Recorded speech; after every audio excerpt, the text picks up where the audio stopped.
Assalamualaikum warahmatullahi wabarakatuh. Nabi Muhammad SAW adalah seorang Rasul yang sangat mencintai para umatnya. Hal ini jugalah yang membuat umatnya sangat mudah untuk bertemu dengan Rasulullah SAW, baik melalui mimpi atau secara nyata. Diriwayatkan oleh Abdullah bin Umar bahwa Rasulullah SAW bersabda, "Siapa saja melihatku dalam mimpi, maka ia telah melihatku secara nyata, karena sungguhnya setan tidak dapat menyerupaiku." Semua umat bisa mendapat kesempatan untuk bertemu Rasulullah SAW, baik orang biasa, ulama, wali, dan para habaib. Berikut adalah para habib yang pernah bertemu Rasulullah SAW. Yang pertama, Sayyid Muhammad bin Alwi al-Maliki. Salah satu karomah beliau yang luar biasa adalah bisa bertemu Rasulullah SAW secara yaqodah, yakni terjaga, bukan mimpi.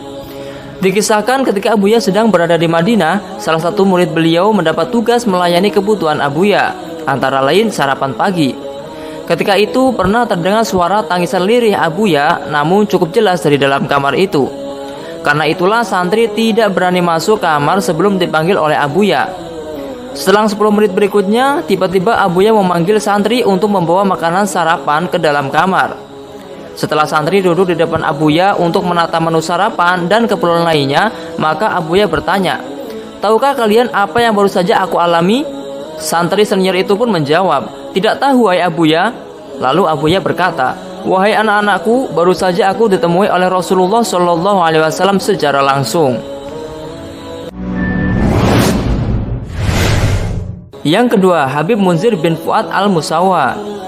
Beliau adalah murid Sayyid Muhammad bin Alwi al-Maliki.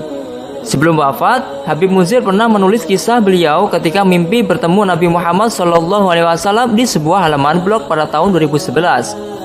Kisah beliau yaitu pernah mimpi dijemput Rasulullah SAW saat berusia 40 tahun untuk beristirahat di dalam kemah. Dan seketika datanglah malaikat Israel memegang tangannya untuk memasuki kemah. Namun Habib Munzir belum bersedia karena masih ingin berbakti kepada guru beliau. Akhirnya Rasulullah SAW memerintahkan malaikat Israel untuk melepaskan Habib Munzir. Setelah terbangun, akhir kisah ternyata pada usia 40 tahun Habib Munzir akhirnya wafat pada tahun 2013 dengan usia 40 tahun. Yang ketiga, Habib Hasan bin Ja'far As-Segaf.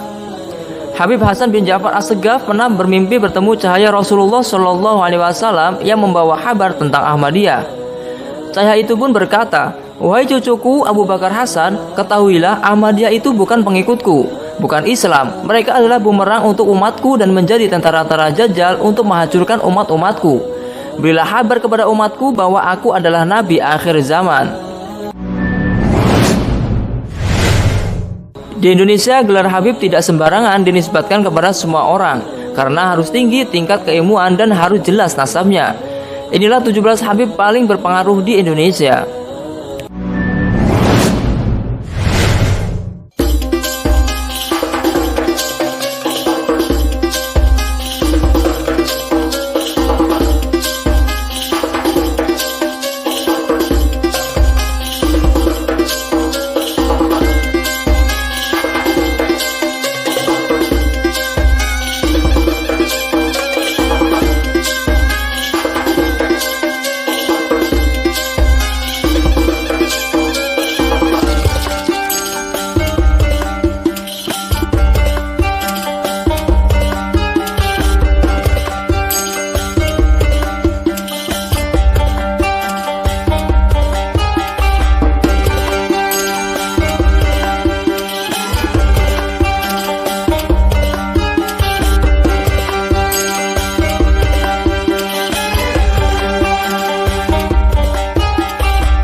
Wallahu a'lamu bishawab. Terima kasih telah menonton video ini. Jangan lupa untuk klik like, share, dan subscribe ya. Wassalamualaikum warahmatullahi wabarakatuh.